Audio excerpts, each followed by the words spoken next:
You're listening to the B&H Photography Podcast. For over 40 years, B&H has been the professional source for photography, video, audio, and more. For your favorite gear, news, and reviews, visit us at bnh.com or download the B&H app to your iPhone or Android device. Now here's your host, Alan Weitz. Greetings and welcome to the B&H Photography Podcast. The first photography club in the United States, the Photographic Society of Philadelphia, was founded in 1862, barely 4 decades after Joseph Nipsey captured the first photographs in 1826 or 1827, depending on who you ask. By the time Kodak introduced their first Brownie camera in 1888, there were fewer than 10 camera or photography clubs in the entire U.S. Today, photography clubs can be found all over the world, some big and some small. Today's guests, Orlando Mendez, Norman Blake, and A.J. Bernstein, are members of the Coney Island School of Photography and Art, a loose-knit group of photo enthusiasts who share a love of a place called Coney Island. Before I start, I want to read a statement that appeared on the opening page of the then-new Coney Island School of Photography and Art Facebook group page. Here goes. This page was inspired by James Major Prince, the Prince of Coney Island, on Saturday, November 7th, 2015, during the opening reception of the Sodom by the Sea art exhibition. We wanted to create and build a place for those of you that are photographers and or artists to come and share your work and your images. The theme is simple. The photos and art are Coney Island-centric. You are either a Coney Islander by birth, upbringing, residency, or state of mind. This will also include those who are friends or family. Welcome, guys. Thank you. Thank you for having us. Truth to be here. Okay, truth be told, my father grew up in Coney Island, a lot of family members, and I grew up not far away in the Marine Park and went there plenty of times. AJ, what's your story? First of all, none of you are professional photographers. Is that safe to assume? I've been a professional photographer for a long time and walked away from it, and now I'm mostly shooting personal project. Okay. Mostly Coney Island? Almost entirely Coney Island. I try to get away, and it just pulls me back. Yeah. Okay, Norman, what's your story? I was a pro, too. My story is I actually am noted for my drag racing photography for car magazines and automotive photography. Orlando, what about yourself? What's your history with photography? Well, I hadn't really gotten into photography until about 4 years ago. Okay. I always had a camera. As a kid, my first real camera when I was 17, I had I bought the Pentax K1000 when it first came out. So that was my real first camera. Then I've had several cameras after that, but in between just fooling around with photography, I had kids, and I couldn't afford real cameras anymore because I had I was a single income household and couldn't invest in decent cameras. I had cameras, but most of my photography was of my family. Mm-hmm. My kids as they were growing up, documenting their lives, et cetera, family gatherings. I think there's a lot of photographers out there who have their early body of professional or semi-professional work, and then a big gap where it's just photos of the kids, and then they get back That's to right, it. Because as a teenager, I took a lot of pictures and stuff like that. But then, I had those kids, and I have literally thousands. It's either food or film and processing. You got to make up your mind. God, I'm telling you, yeah. I went for no kids. That was your answer. As I became an empty nester, of course, my kids divvied up all my pictures, there were thousands, literally. And then, all of a sudden, I found myself with spare change in my pocket. Right. And I said, well, okay. And my cousin kind of saw that I was a decent photographer with what I was doing and had at the time, and he said, you know what? I'm getting a new camera. Would you like my old Canon T3i? So I said, sure, why wouldn't I want it, So, I bought it from him for a really good deal, and he gave me a couple of lenses with it and got back into it. Let me ask you, how important is having a club then, or a group of people that are kind of like-minded to inspire you then and get your photography going? It's extremely important. Mm-hmm. Just getting back into looking at some of the stuff that was put up on some of the social media was inspiring for me, looking at what Norman was doing, looking at some of the other friends that I've made, and then, coming across AJ and looking at what she was doing, et cetera, et cetera. It's inspired me. It's helped me with my style. You look at it and you say, well, we're a loosely knit group. We're actually tight because we do hang out with one another, and we attend a lot of events at Coney Island. But at the same time, I call the page the Coney Island School. That's actually the second name. I changed it from its original name. And the Coney Island School, because the Coney Island School is a style. It's a movement in photography. So when you look at the people that have shot in Coney Island, the amusements, the people at the boardwalk, the beach, it's unique. Now, also, you have a lot. How many members do you have now to this group? It's close to 1,300 at this point. It's not a small group. And what about professional shooters? Because I know there's a few names I recognize. There are quite a few. To count them off the top of my head, I'd probably say there's a couple of dozen at this point that are real professionals, or people that are skilled, advanced, amateurs, hobbyists, and stuff like that. And how often do you guys get together? Not in an informal setting, but kind of for a meeting or a group, or do you have photo walks? We do have photo walks. We organize photo walkabouts, several of them during the year. But I think for us, it's kind of like a weekly gathering, So the polar bears is pretty much a center of our activities. We all have shot or shoot the polar bears, but we became friends, and we do walks on the boardwalk, and there's other things to shoot. Coney Island, USA, et cetera. Starting now, I was going to bring that up, more our freak bar and everything. I just tell everybody, if you're around, stop by, because 90% of the time, a lot of times on the weekends and stuff, I'm around Coney Island all the time, being a house photographer. AJ, you live in Coney Island also, or no? I live about 2 miles away, and I lived in Los Angeles for a long time and moved back here because I inherited my dad's co-op apartment. Okay. And that started me back again. I got you. I was about to say, you're talking about Coney Island being unique. You guys should, kind of reach out to the people in Venice, California, because you're probably going to share a lot of similar things that you lived here. Well, actually, I get to Freaks see some at the beach. of I like it. Freaks at the beach. I mean, seriously. There's my connection right there, because a lot of the people you've seen from out there come through our place somewhere along the way. I mean, even just to stop in and say hi to who the people are that are in our cast and everything like that. So I've met a lot of crazy people in my. One of the things I've noticed about a lot of places like Coney Island and the Jersey Shore and any shore-centric town and location like this, just like the ocean washes up weird assortments of stuff, and you could find it, along the tide line. Right. The same thing happens from inland, because people-wise, a lot of the weird stuff ends up gathering along the shoreline too. It's a very interesting gathering of human beings. There's a lot of can't walk extremes. any further, right? You can't. That's it. You're as far as you can go. Well, we're the magnet for it. Dick Ziggin, who's kind of runs Coney Island, USA, and everything, is known as the unofficial mayor of Coney Island. And we do a thing called the Mermaid Parade every year. Sure. We'll put that on and stuff. Something called the Mermaid Parade. No, but that draws, even that's just a bunch of artsy people. Sure.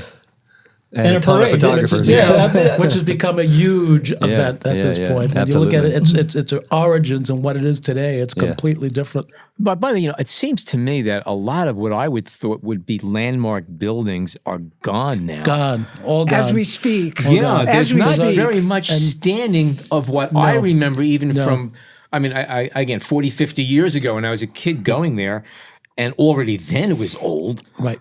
But now I go back there and it's like, wow. Where is everything? It's like, I stayed away from the neighborhood for many years because of what it had become crime-wise. I just didn't want to go anywhere near it and forget about bringing my kids there. But after all the years of my absence, as my dad got old and I wound up, going to take care of him because he still lived there, coming back and just, my jaw dropped when I saw that everything was gone. Where, Bush's Baths and all the other bathhouses and the amusements, that were burnt down and disappeared.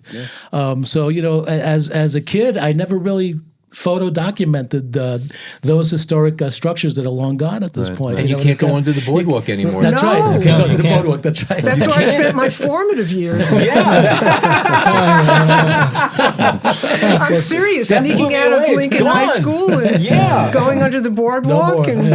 No more. Tell us about it. Well, Coney Island's had, obviously the history goes way back, and it's had several ups and downs over the many 150 years. Like Orlando said, there was a period like around late 70s, early 80s where it's like, it was the that's 80s. The last place you really wanted to be because you never knew what was going to happen. I mean, there's still problems here and there, but it's not as frequent as it was back in the day. When I was shooting back in the 70s, I remember I used to go around with a 4x5 view camera, and I look back and I say, I used to stand in Coney Island with my head under a dark cloth.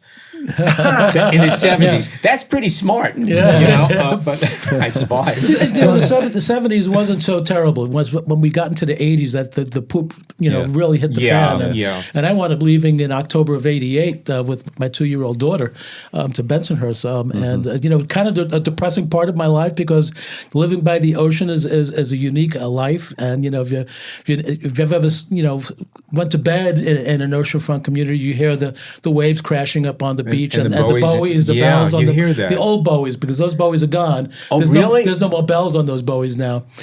So hearing that in the middle of the night, it was kind of like soothing, and it helped you to get to sleep. Sure. That and the foghorns and stuff like that. I lived in Bay Ridge, not far. That's not the Coney Island. No, that's not my memory of Coney Island. But you could hear. I lived literally across the street from the beach. Did you? Yeah. So we're talking about within feet. So on the extreme west end, 3 blocks from Seagate. Yeah. So for me, it was going to the beach. It wasn't going and throwing down my stuff and getting undressed, to jump in the water. It was, walk across the street in my swimming trunks with my flip flops, with my towel, and that was it for me, because it was literally 50 feet away. Did you smell the grease from Nathan's by your house? Not at my end. Oh, so you weren't that okay? All right. The residential West End was completely different from the amusement end. Yeah, for sure. Well, I mean, in general, there's a return to the water, to the beach in New York City, not just Coney Island, but Rockaway, and all the places that were kind of abandoned, if you will, for years. Right. Yeah, and that's a wonderful thing. Yep. How much of the photography that you guys see and even do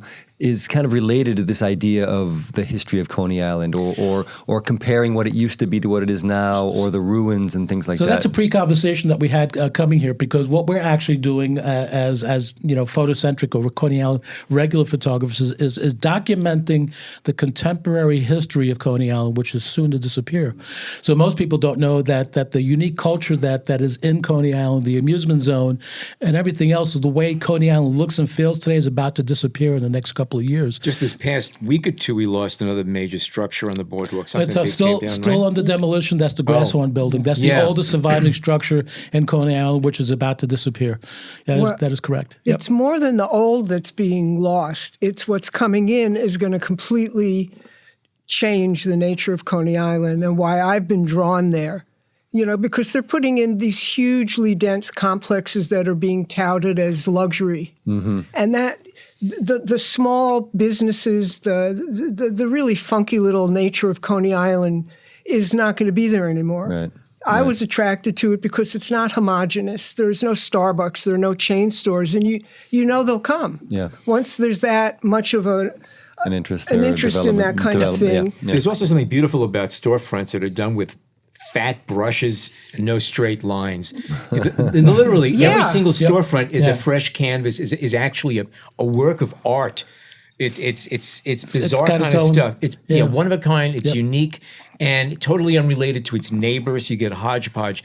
And that's when I go through Coney Island now. I see that it's all these prefab structures and neat stucco and there's no patina. Our building has all the banners by our resident artist, Marie Roberts. Ah, okay. For all the different sideshow things and the parade and the film festival, whatever. Mm-hmm. The one whole side of our building, on the upper part of it, is all her banners. It's all her work. Okay. Well, the flip side to some of the things you're mentioning is that, the amusements, at least, the two parks that are the major aspects of the amusements are up and running in a pretty substantial way now. I mean, my kids love to go back out there. Progress. Exactly. And, you mentioned Venice Beach. The big thing for me when I came back here from California is that, Venice is everything.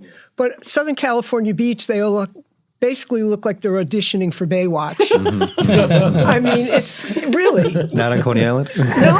I got to Coney Island and this big fat man, in his tighty whities was going for a swim and an 80-year-old woman in a bikini. And I thought, thank God. Yeah, absolutely. It's been the most unself-conscious environment. People just come here to be who they are and do what they want to. Mm-hmm. And that will change with the luxury apartment crowd. Probably. It won't be, it'll still be there, but it won't be the artistic, one-of-a-kind kind of place that it is now. So can we talk a bit about your individual and as a group, your photo styles, like, well, not the styles of the photos, but how you go about it? Do you guys generally just kind of get up and say, all right, I'm going for a walk, or do you kind of find a project you want to work on? My when I come home from a race or something like that, I'd be around during the weekend, and that's what I would do. I would actually just go out to Coney Island to kind of do something different and just see what there is. In fact, I actually have pictures of them filming the Warriors from back in the day, because I stumbled on a couple of times they were filming around out there and everything like that. And do either of you, or do any of you work on specific elements? I do. Yeah, go ahead, tell me. Well, during the winter, every Sunday's Polar Bear Sunday. I've missed one this entire winter. Okay. And my goal my style is street shooting at the beach, people, and I follow the polar bears, and I'm just really trying to capture what the unique experience of people who think it's a good idea to go swimming in the winter when the water's 30 degrees. Right. What's wrong with that? I guess you need a little better padding than I've got. Yeah. I tried it. It wasn't a good thing. I'm out there too, but I'm content to watch. Yeah. How many people do they actually have going in on average Sunday? Well, it tends to be about 100. Really? On a good day. Yeah, The club has really grown. And the colder the better? Actually, the Do you know colder the the best? better, The best day is a snow day. I mean, that's the pinnacle of a. Especially for a photographer, right? Yeah. Well, for them, Yeah. no, For for them, the polar yeah. Even bears. if it's during the week or something, whoever doesn't have a regular job or can get time out of their regular job, Snow days. they'll need on a day it's snowing. They love try it. to go out and swim. They in the love snow. it. They love it when a blizzard is forecast. Yeah. They're jumping up and down. And Orlando, you know, what kind of stuff do you do with photographically? Well, for me, photography in Coney Island and photography in general is part of my lifestyle at this point. I, very rarely walk out of the house without a camera. So, because I'm an independent in what I do for a living, there are days that don't have any work. So, I grab my camera and I walk around, and it's not always all Coney Island. Most of my stuff is Coney Island, but I do a lot of other Brooklyn stuff. The shorefront, the Bay Ridge Promenade is one of my favorite places. You've got the Botanic Garden over on by Shore Road, the Narrows Botanical Gardens, which is a beautiful place. But I like street photography. My style of Coney Island photography is street photography for Coney Island. The characters that you come across, the colors that you come across, the personalities, the cultures, the diversity of cultures, and the clothing styles. So you walk up onto the boardwalk and you get all of these different cultures that have, brought their foreign fashions with them. So you'll see these old Russian women with their fur coats up on the boardwalk, and their kerchiefs over their heads and stuff like that. And then you see the Asians and everything else in between. Right. And then you go to the far end, and it's all Russian. It's the Russian part, which is a whole other world. The eastern end, the Brighton Beach end, the Manhattan Beach end is mostly Eastern Europeans. Right. So we call them Russians, but amongst the Russians there's the former Russian republics, the former Soviet republics, and so there's a lot more there than you think. And there are quite a few Russian polar bears this season. Oh yeah, My absolutely, favorite couple are Russian. They're just wonderful. Are there folks in the group that are kind of taking on like a specific project of documenting the buildings that may no longer Actually, be there? we all kind of do that along the way. Yeah, I've done that. I like our building's landmark. Now I have to shoot it constantly for us for advertising and things like that. But when we know something is about to disappear, be done or gotten rid of, we've all kind of just in our own way. Can you talk a little bit about, again, maybe dig in a little deeper about what it is that you like to shoot about Coney Island, other than just the street photography and the things you come across? Have you, after a while, I love street photography, but after a while, I feel the need to kind of take on a project or something kind of to narrow it down so that I can focus what I want to do. And do you do that over time? Have you picked up like a certain element of the street or Coney Island? I think about it? Yeah. I'm involved with Coney Island USA, which is all sideshow performing. We've been the forefront of the burlesque, the neo-burlesque community, of which I followed around from outside of Coney Island. That's pretty important to document that, Yeah, but I've been one of the key people here in New York that has been doing that, and would you guys consider yourselves documentarians? Is that kind of... I definitely am a documentarian style photographer. I don't know if I'd call myself that, but I'm trying to experience the feeling tone of being in Coney Island through the people. Yeah. and the different kind of activity and the different kind of expression and the different kind of energy that people. So when you're shooting people out there, do you engage? Are you the type of photographer that likes to speak with people and ask them to? Are they more portraits, or are they? Again, street photography, catching on the sly. It's 50-50 for Okay, me because yeah. there are times when I don't want to approach people. I don't want to influence what's going on. Right. And other times I do engage, and I've actually discovered that a lot of people really like the fact that you paid them attention, contrary to other places where I've been. Well, where you get a little know, of that. And Coney Island's a little bit of going to show yourself off too. You get people who are there for that reason. Absolutely. And especially, well, I mean, the Mermaid Parade, it's hard to stop them from posing for you. But there are a lot of European tourists in Coney Island, more than you would imagine. And they really enjoy it. I've emailed photos to people in France and Germany. So it's actually a nice... Right. I know personally, I tend to not like engaging people in the streets, but Coney Island, I've never had a problem with that. It seems that if you're there, the salt air already softened you up a little bit. Absolutely. I don't know what it is, but it's a different environment. I'll occasionally have people that get a little bit hostile towards you. Occasionally. Do you guys hold like criticism sessions, crit sessions? Do you get together and like kind of review each other's work and talk about where you can go? Each other honestly, on Facebook. I mean, we won't do it out in the public. I'll private message somebody and say, okay, you could have tried this or did that or something like that. Are there anybody, or is there any photographer who is kind of looking off the boardwalk at the communities and kind of the nature of life in Coney Island as well? That would be me. That would be you? That would be Orlando. I do all the different things in Coney Island, not just the amusement zone, the boardwalk, the beach. Coney Island has another pretty much unknown beach on the north end that's called the Coney Island Creek Beach. That's the northern beach that wraps around from Kaiser Park into Seagate. And that is an extremely beautiful place to take pictures because of the views of the Verrazano Bridge, Gravesend Bay, the maritime traffic coming and going. The Yellow Submarine. The Yellow Submarine. The Yellow Submarine, that's right. And then there's the wildlife on the northern end of the creek, which I go over to the Vauxhall Park to take pictures of the geese, the ducks. How accessible is it? Because, I've driven by there zillions of times. Again, I grew up not far from there. I've never gone there To Vauxhall Park and to the soccer fields and stuff. Never. That's accessible through Shore Parkway, through Shore Road. So if you go from Caesars Bay and you drive down the service road, you'll come just before you come over to Coney Island, there'll be an entrance into the ball fields. So there's actually 2 parking lots in there, and you pull in there, and it's a wonderful place. I've never been there. You have different types of birds. You have osprey. You have falcons. Do you have also wildlife and nature photographers that are part of the group? Yeah, and you see. I guess people that do it upon occasion, not people that are nature photographers per se. No, but people who do more landscape at the beach than people. Stuff, There are definitely not people photographers. Yeah. Right. There must be somebody doing back streets of Coney Island. I know everybody I know, we're really all on the front of it. Right. But I've thought of that, and I actually get nervous about it. I've thought about that too. And also, again, it depends where you are. And it seems there's a lot of construction going on there. I was there about a month ago, and it seems like half the streets are just ripped up. They ripped up Surf Avenue. It's a joy. The whole island is under construction at this point because the infrastructure, the sewer and water mains that are being replaced and put in place for all of these tall buildings that are coming into Coney Island. Yeah, just something I was curious about. Hurricane Sandy was pretty catastrophic there. It was to our building. I'm sure of that. And I saw pictures of like Nathan's, they were just shoveling sand out of the place.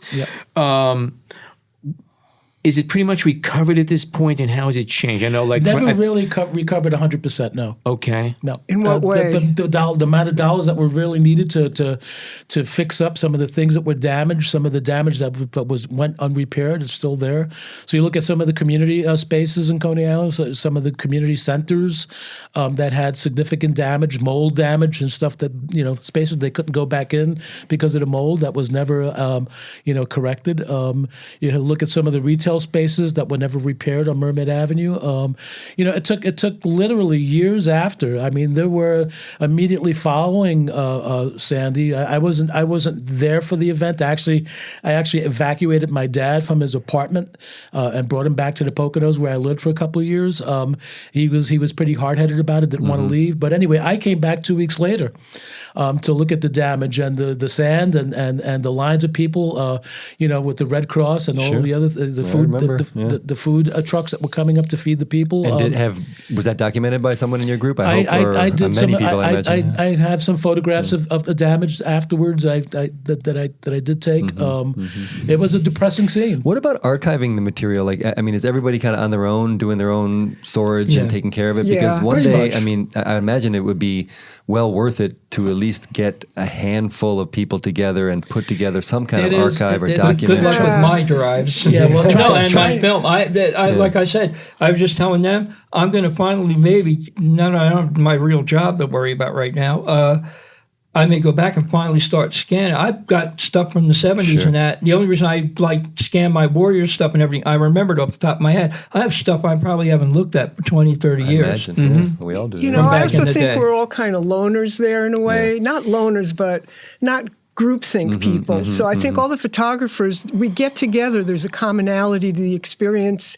During the summer, I can't walk down the boardwalk without running into somebody. Right. But I think we're all working our individual patches. Yeah, we do our individual things. And I've, more recently, again, I mentioned before, I was trying to organize a show and also a viewing of Last Stop Coney Island, which just didn't happen. But what I like to say when I'm asked about what happened to that, I say, "Have you ever tried to organize photographers?" I said, because trying to organize photographers, we're like herding cats. Absolutely. Cat herding. So I've got a second show actually that I'm putting on at the historic church in Bensonhurst. It's called the Dutch Reformed Church on 18th Avenue, and so they do public things. They have some spaces that they do, free shows and stuff like that. And they want me to do a photography show of my work in Coney Island, et cetera, et cetera. And I try to organize a couple of photographers to do that. And again, Norman's going to lend me some of his stuff. I'm not sure if he's going to show up. I like to show some of his stuff because it's pretty unique, and I like AJ to contribute to it. And that's about a month and a half away. Really? It's going to be an afternoon. It's going to be an afternoon. A show making prints. It's going to be a part of the open house for the churches across the country, and the church is a historic space. It's one of the oldest churches in Brooklyn, if not the country itself. So what I'm doing and what I'm going to call the show is the history of Coney Island and photography, because photography goes back to the 1800s in Coney Island. Some of the earlier shots. Sure. And Coney started about that same time also. That's right. That's right. So photography and Coney Island are pretty much an ageless kind of a joint thing. All right, we're going to take a short break and come back with more from the Coney Island School of Photography and Art. Stay tuned. We hope you're enjoying this edition of the B&H Photography Podcast. Send us a tweet at BHPhotoVideo, #BHPhotoPodcast.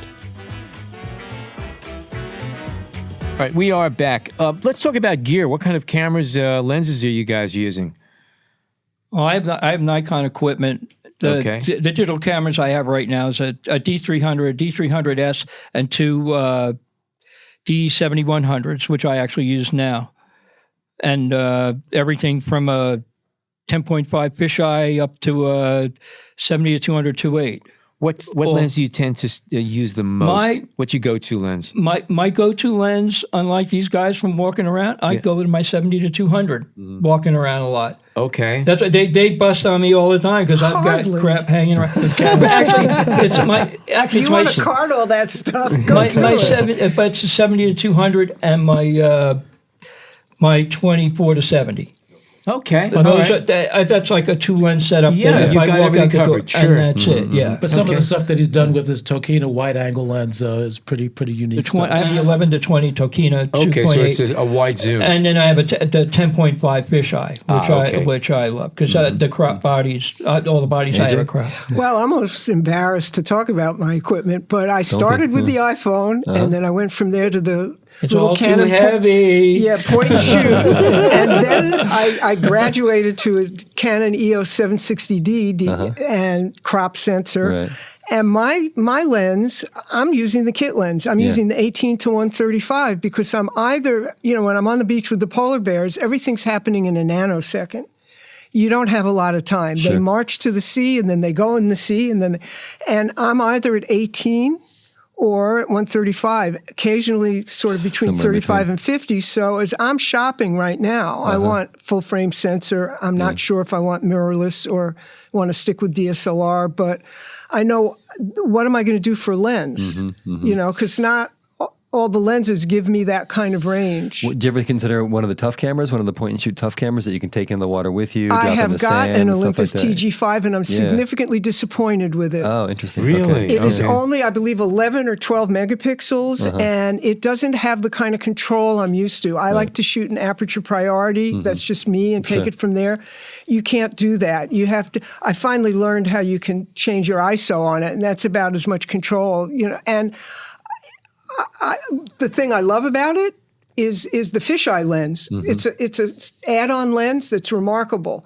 It gives me this great wide angle without distorting the people, and You're welcome. I love it. No, I've taken that in the water. I mean, that's been the dilemma for me. Also, is that I actually do get in the water with the bears or other times, and it doesn't produce files that I can print well. Okay. Well, fair enough. Yeah. Orlando, what do you tend to shoot I'm with? currently shooting with an 80D, Canon 80D. My main lens, my workhorse is the newer lens that I just bought back in November, which is a Sigma 18 to 300, which I absolutely love. And the reason why I use that is because of the ranges that I shoot at. So shooting out on the creek and trying to get some of the wildlife and some of the harbor scenes and stuff like that. But I also live on the 13th story of an apartment building looking out over the Raritan Bay. So I get, New Jersey right in front of me, but I get all the maritime traffic, and very often I get the cruise ships that come and go. So I like to, get out to my terrace and shoot some of that traffic that comes and goes. Wow, you must have a great view. I do. I have a $1 million view that's about to go down to about 99 cents view once they build the apartment buildings in front of the vacant lots in front of me. Yeah. Does everybody mix it up with black and white and color, or do you tend to stick with color? Good question. Started out, my career is probably noted in the racing and everything for black and white because I did my own and everything like that, and it was a heck of a lot easier. Yeah. So it's like I've shot more color now doing the digital stuff than I have. In fact, once in a while I'll do a black and white shot here and there just to play around. These guys, he does a whole lot of black and white. Yeah. I know. I do a small amount of it, and it's funny because I used to prefer black and white for any kind of street shooting, and I've tried looking at Coney Island through a black and white mentality, and to me it's color. Interesting. Yeah, I can see that. It's just really color. It's such a vibrant place that I feel like there are a couple of photographers. Orlando does very nice black and white, but there's some people that it just seems dour to me. It just misses the feeling of life there. Fair enough. What about nighttime? Because obviously there's a lot of light color, at night too. color. Color, yeah. Color. But you all The get out there nighttime at stuff night. is color, you yeah. shoot at night. The lights in motion and stuff like that, and the amusements in Luna Park, with all the lights in that particular place has got to be in color. This is kind of a side note, but we had Stephen Wilkes on our show, who's a pretty legendary photographer right now, and he did this incredible series of day to night, 24-hour exposures. Oh, I've seen and those. one of them at Coney Island I was saw that shot. I saw that. Yeah, I saw that. Yeah. So, but you look at some of the classic photos that were done in black and white back in the day in Coney Harold Island. Feinstein, Harold brilliant. Feinstein was famous for some of the stuff that he did, where you say, black and white does work at the amusements because it's been proven. It was done in the past. But that was a more subdued era. It was when a you more really think about, when you look at the subject matter of his photos, it really lends itself better to black and white. It is not anywhere near as brazen as things are today. Just the way that people are dressed, the way they relate to being on the beach, people who are dressed up on the boardwalk. It's really of its time. Yeah, but also at that time, the way a lot of those people was considered to be brazen as well, because Coney Island was never known as being a conservative bastion. That's right. Absolutely. I mean, so even what we look back now as being quaint, I mean, there was a time when a bikini was revolutionary. Keep that in mind. Sodom by the Sea, as what it was known as, and there were people that despised it. And you look at Robert Moses, and the reason why Coney Island declined was preliminarily because of Robert Moses. He wanted it destroyed, and for the most part, he succeeded. Did a good job. Yeah, he did a pretty damn He good really job. did it. And also in those days, you get to see some of the older photos from that era, the bodybuilding contests. There were a lot more racy contests, women, beauty, bathing suit contests. So the sideshows. The sideshows, that's Well, right. I've had a privilege of seeing in a little more modern age, like from the late 80s into the 90s and that. I kind of ran around with, and I also worked with a photographer named Andy Levin from here in New York. And he's sitting on a great body of work that I keep pushing him that he should be doing a book. But his stuff sporadically has shown up in some of the photo magazines and everything like that. He's a great photojournalist, worked for Black Star and things like that. Oh, sure, no, Black Star. Yeah, but he was one of their main shooters back in the day. And anybody in your group that's shooting medium format or goes out there with a view camera and sets up and does different kinds of things? My stuff is also fast. Like AJ said, I'm the one who likes fast-paced stuff. I'm not big for, okay, hold this, do that, and do that. I'm the one who wants to see it going by me and shoot. I'm the one that's always telling these guys, you got to walk with your camera ready to go. I mean, you literally have to, and I've literally gotten shots where I've had enough time just to pick the camera up, put it to my eye to get the shot off. Every now and again, some random person shows up on the beach. On the beach, for the polar bears. Sets up a screen and sets up a screen and has a light and has a big camera, and then they disappear and we never see the photos. Right. Well, actually, maybe they didn't have film. One of the polar bears has actually done a lot of nice stuff. Her name is Robert and Robbie Bailey, a husband and wife team. There is a photographer that did quite a bit of work with the carnies, the people that work at the concessions. That was Hazel Hankin, which put together a book about carny life. When you have groups that you might want to call amateur groups, the editing is problematic. You kind of need that other set of eyes to come in and say, hey, you have a couple good photos, but not 300, There's one person in the Coney Island School of Photography that does that. He'll go out and shoot 50 photos and all of a sudden dumps them one at a time without any post-editing whatsoever. And I kind of cringe when I look at them and I say, gee, this really doesn't belong here.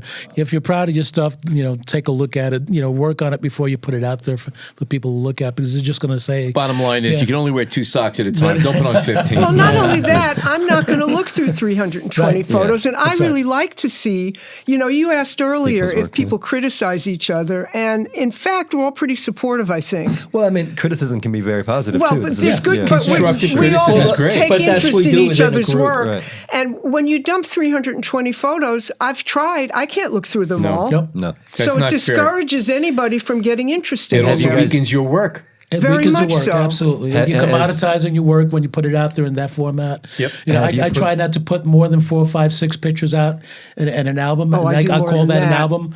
Okay, I will edit. I will organize an album after I've posted my pictures. But very often I don't put an album out Well, there. you're one of the lighter posters. These You days, really because are. I got pretty busy with other stuff in life. But I post when I'm on the road with work, which I was in November when I was out in Texas. I put a lot of pictures out of the Texas towns that I were in. A little town called Yoakum, Texas, and people say, "Well, what the heck is Yoakum, Texas?" It's population 3,000. Well, those were great. That's a lot of yokum. Yeah, That's a lot of Yoakums, Yoakums. yes. Those are good shots. It's a typical oil town, a cowboy oil town, and I loved taking pictures. And most of that stuff was black and white. So I've been guilty of putting up a couple of albums lately. Well, yeah, but you barely ever do either, yeah, Norman. I look forward to seeing what you put up. yeah. And have you guys had to put restrictions on people, or when it comes to the pages that you produce? Yeah, I've put restrictions, and I admin probably 8 different Facebook pages. Most of them are Coney Island, Right. but the Coney Island School is one of them. And I've begun to put restrictions on the type of photos that people put up. It's either you took the picture yourself, or it's a family picture. Always give photo credit. I never post a classic photo without knowing what photographer did it. Right. Don't ever not give a photographer credit, and don't ever put a photo on the page and say photographer unknown. That's a great not point. permitted. Do you That's ever fantastic. Do you ever stop people because the quality is poor? I'll look at the stuff and That's tough. That's a rough one. It is a rough one. Well, I mean, unedited and rough and because not. we have an audience and people that enjoy seeing the stuff, and occasionally somebody will throw a picture out there, and we cringe, Yeah. But that's a conversation that I have to have with the co-admins of the page and say, hey, this is the group has grown to almost 1,300. We need a little more control on the quality of the stuff that's being posted. And can anyone join? I mean, anyone can join. Anyone can join. Anyone can post at this point. But looking at reeling that in a little bit and saying, people that are shooting the tasteful, posting tasteful pictures, stuff that's not, substandard. Right. What is our standard? We have to determine what our standard is. By the way, I think a little say guide that. for you might be a good idea to do all your editing on the boardwalk because they got those slats in between them. Stuff falls through that. Gee, I saw it earlier, but I must have fallen between the slats. So you might want to just consider that. Yeah. So can I ask, getting back to kind of where we started with the idea of a group, can you talk about maybe what you've learned from working with other photographers, or how your work has changed from the interaction of the group, or is it more about, I don't know, camaraderie and just kind of support the camaraderie thing for me, actually, out of that stuff, because I would wander around by when I do it, sometimes I just get totally focused. In fact, these guys have run into me a couple of times. I'll be in the middle of shooting something, and they'll be yelling at me. You're in the zone. You're just out in the zone. Yeah, exactly. Yeah. I don't know how many times they've done that to me, or they'll come running up and they'll finally just poke me to get my attention. That means you're committed to what you're doing. At times I do, but then there's other times, like lately, they actually saw me a few times. I've been walking around, and I don't have to take the camera with me. Right. I've not had a camera. He looks like he's naked. I've just been out wandering around. Another guy wandering around Coney Island. Do you just go like this with your hands as you walk? No, but we'll end up walking by something. It's like, gee, I wish I had my camera. I mean, right now it's like. And occasionally I walk out there also and want to take my camera. They'll look at me. It's like, where the hell's your camera? I didn't feel like bringing it today. Sure. I've never known so many photographers at one time. Different stages of my life and my career. It was always very competitive. I had like a few photographer friends, but it was never a group. Right. This is the most photographers I've ever known. And has it helped your photography? Well, you know what I like? I like that there are usually 4 or 5 of us out there doing a polar bear Sunday, for instance. And it really helps me, not helps me, but to see the different way everybody perceives the same thing. Absolutely. Has really opened my eyes to there's a different way to see it. I guess I have grown from watching the way other people see. Now, if people want to see your photographs, AJ, where can people see your work? On my website is the Coney Island Project. It's at ajbernsteinphotos.com. And it's got the polar bears, the mermaid parade, the beach, the boardwalk. I was flipping through it yesterday, and it's a great site. Thank you. It's very, very, Thank very you. good. Yeah, Okay. you could just watch the homepage slideshow, and it tells you about Coney Island. Okay.